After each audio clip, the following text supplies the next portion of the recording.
Back on the Rob Dibble Show with Ben Darnell on your afternoon drive. Very good friend of mine. I worked with this guy on Fox Radio National years ago when he was coming into the business because he's a great columnist. Been covering the NBA, I don't know, Bill, what, about 30 years, 35 years? Feels like 50. Feels like 50. Bad. Bill Reiter from CBS Sports joins us now. We were actually just talking about, did you see that kid's bedazzled shoes? Yandy Diaz for the Rays versus the Yankees over the weekend? No, but I want to see him. You got to look it up now. Now we're going to send you down a rabbit hole. Oh, my God. Well, I would have loved them, but I wouldn't have been able to wear them in my day.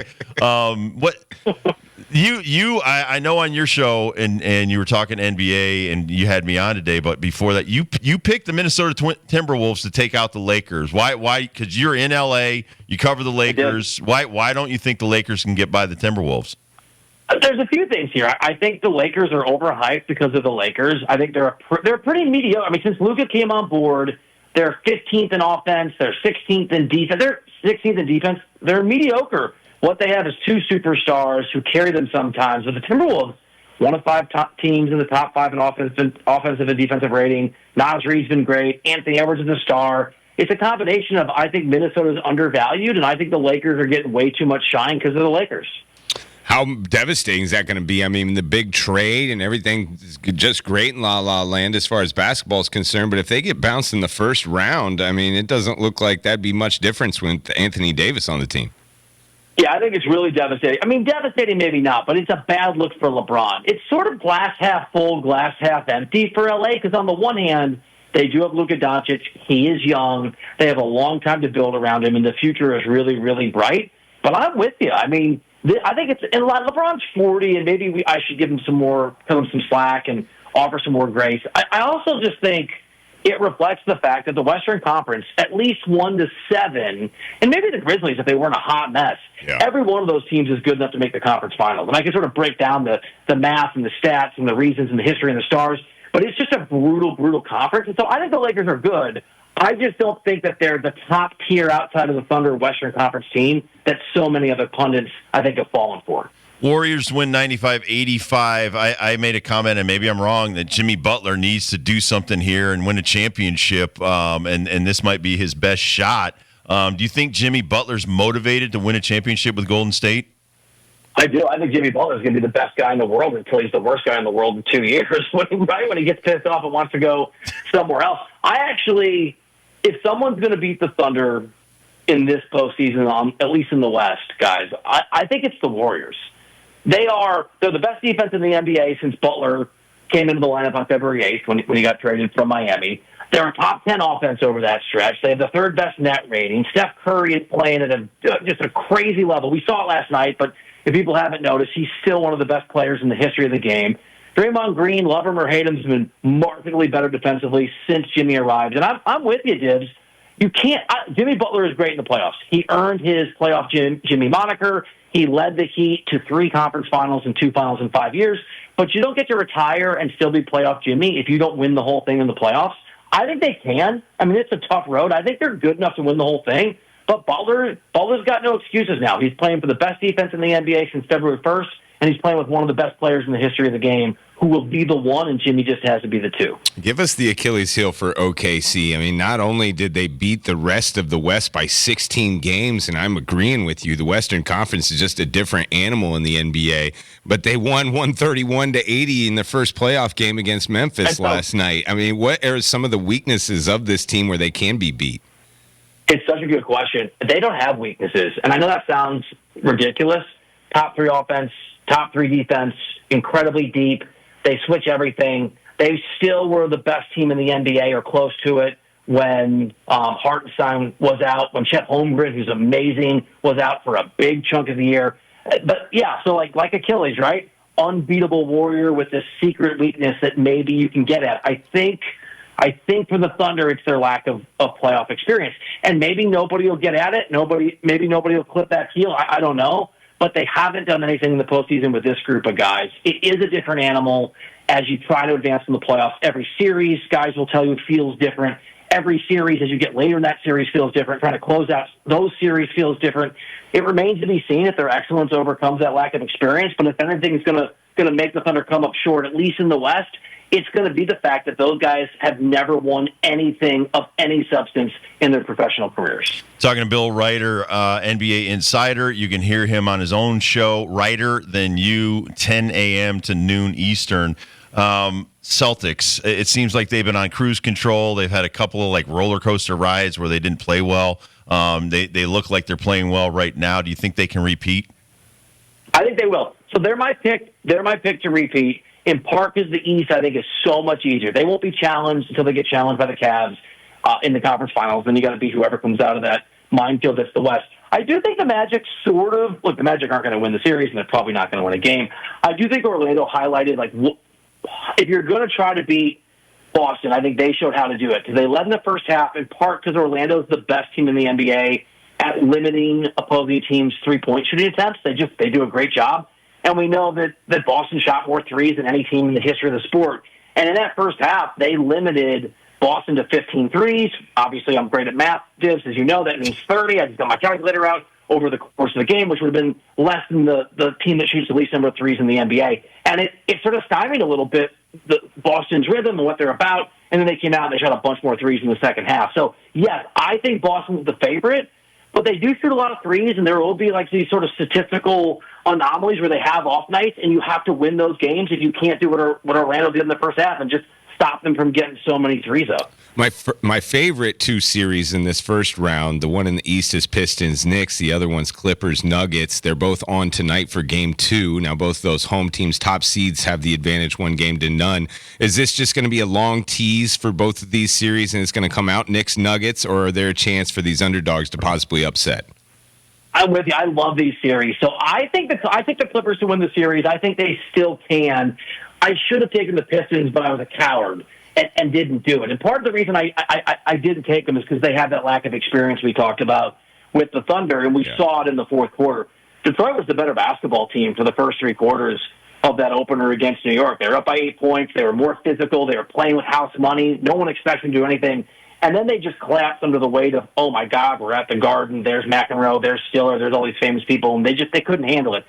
If they can shake that off, I don't know if they can. If J.D. Bickerstaff can get them to just go out and hoop for the whole four quarters, I think they can scare the Knicks. Maybe they can do more than that. The Clippers are such a weird game because they've been incredible since Kawhi came back into the lineup on January 4th. Harden is secondarily now the offensive engine, so he doesn't have to be the main guy. That's a top three defense in the NBA. And they're going up against a bad basketball team, except that bad basketball team has Nikola Jokic, who is the best player on earth. It's basically one guy against a whole complete team. I think I lean advantage Clippers, but I don't know. Smarter men than me have been made to look stupid doubting Jokic. I know Jalen Brunson gets a lot of the pub for the Knicks, but Karl Anthony Towns, 24, almost 25 points a game, almost 13 rebounds a game. Is he underrated? I'm not a cat guy. I think he's rated properly. I think he can go either way. Because, by the way, credit to him, he was amazing in Game 1. It's not like he's a defensive star, but he played really good defense. He had a bunch of steals. He had some blocks. He used his body. I think they'll go as far as he goes. He's got to be offensively remarkable, which he was in the regular season for the majority of the series they play. And I need a little more from him on defense. And I think it's interesting. Like maybe I underrate him, right? Maybe I, like some other people, don't value him properly. Hey, you cover the sport more than we do, though, so you see a lot more of him. Trust me, there's a lot of my colleagues. I always take shots at my colleagues. A bunch of my colleagues are more worried about being made fun of on Twitter by each other than actually, I think, covering the sport accurately. And maybe that makes me so true. But I'm an accurate jerk. It's real. Like, you don't work for NBA Twitter. Who cares what Johnny Smith over at NBA.com thinks? Just say what you think. I think Cat is massively talented and has not had that sort of killer instinct, but people change their legacies. Sports are about trying to be better than they were the day before, and we're going to get a really clear glimpse of how good or not, how overrated or not Cat is in this run, because the Knicks on paper are amazing, and Cat is the new addition to that team. Give me your scouting report on this 18-year-old Cooper Flagg, who, by the way, just announced he's going pro. Breaking news. But he's going to be at the top of the draft. He's probably going to go to either Washington or the Jazz or whoever lucks out and gets the lottery pick. But he's only 18. He doesn't turn 19 until the end of December. He's got a long way to go in his basketball career. But what do you think about this guy? Yeah, so I'll tell you what GMs and scouts who have scouted him this year, NBA folks, have told me. There's sort of two camps, and they're both very positive. One camp is he's the real deal. He's a generational talent. he is unequivocally the best player in the draft, and whoever is lucky enough to get the ping pong balls bounced their way will compete for championships because they have Cooper Flag. That's half the guys that I talk to. The other half are a little more measured. Their take is perennial all-star, can't go wrong, going to be great, but will never be the top player on an NBA team. He'll be the number 2 player on a championship-level team. And there will be other guys in the draft, though it's hard to know who they are, who will actually have the better careers. The way that Steph got drafted 6 and was the best player, or Giannis got drafted late and was the best player. And I think it's part of what you talk about. He's so young. There's such a long and winding path in front of him. It's hard to sort of tell where it goes. But he is, from every person you talk to, a sure thing at a minimum of being a really, really good NBA player. What has happened to some of these teams? Like a couple of years ago, Utah looked like they were going to be one of the best franchises for a while, and then all of a sudden now they're one of the worst franchises. How does that happen that quick? Yeah, I think there's a few things. I think a lot of GMs, this is a little bit in the weeds, but didn't understand how the new CBA was going to work and how it was going to squeeze teams at the top and the bottom and require you to really understand how to utilize how the cap situations work. And I think the other thing is, like, a bunch of these teams decided to tank. And if you do that, and this includes Utah to a degree, you've got to, get lucky in the lottery because the odds have been shifted where just because you have the worst record doesn't mean you get the number 1 pick. The odds are the same as the 2 or 3 teams behind you. And you have to draft properly. I mean, the Thunder were really bad for a minute, right? But Sam Presti, the GM there, knows what he's doing. He knows how to scout talent. So I think some of these teams, like look at the Atlanta Hawks. They just fired their GM Landry Fields today. Yeah. They made a conference finals 3 years ago, but they didn't handle their team or their cap situation well. So a lot of it is just a lot of these teams are not well run. And just like in baseball and just like in football, who your owner is and who your GM is everything. All right, explain this to us. Taylor Jenkins gets fired with the Grizzlies, 9 games to go in the season. Mark Malone just won a title and gets fired like with a month to go in the season. How does this stuff happen nowadays, and who's pulling these kind of strings? Is this like trending, or is this different for each circumstance? So I have 2 answers. One is I live in Manhattan Beach, California. It's a very wealthy place. I live in a hovel. And when I moved there, I thought all rich people were smart. It turns out lots of rich people are stupid. The same is true for lots of people that run and own basketball teams. I mean, or maybe you're smart at one thing but not something else. So there's just a lot of people that are not running these organizations particularly well. The other thing is you've got a new breed of meddling owners. You just do, right? Look at Matt Ishbia, the guy that runs the Phoenix Suns. They want success now. They're not patient. And Dibs, you and I talked about this with baseball players who get like bumped up from the minors to the majors too quickly. There's just this microwave society reality where people don't want to let things cook. They don't want to let things bake. They don't want to take their time. And if you don't have immediate success, they fire people. And the crazy thing about Michael Malone getting fired is the reason that they won a championship 2 years ago is mostly Jokic. But they let Malone be the coach for many, many years and build a culture and take his time, right? It was one of the, look what Dabo down in Clemson. He got time to build that program up into something that was a success. And that's over now. And so you have these NBA teams that don't give it the time you need. You're going to hire a GM. You got to believe they're good enough. You got to give them 2, 3, 4 years. Same for a coach. And organizations just don't do it anymore.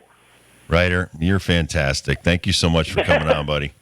Well, you know your stuff, thanks, man, guys. But you're not afraid to take some criticism either. That's the way we are on this show, you know? I love it. So, yeah. I appreciate it, man. Thank you. Always. Bill Reiter, everybody, CBS Sports, Reiter Than You, 10 a.m. to noon on the East Coast on CBS Radio. We'll take a quick break. We'll come back to First Dibs question of the day.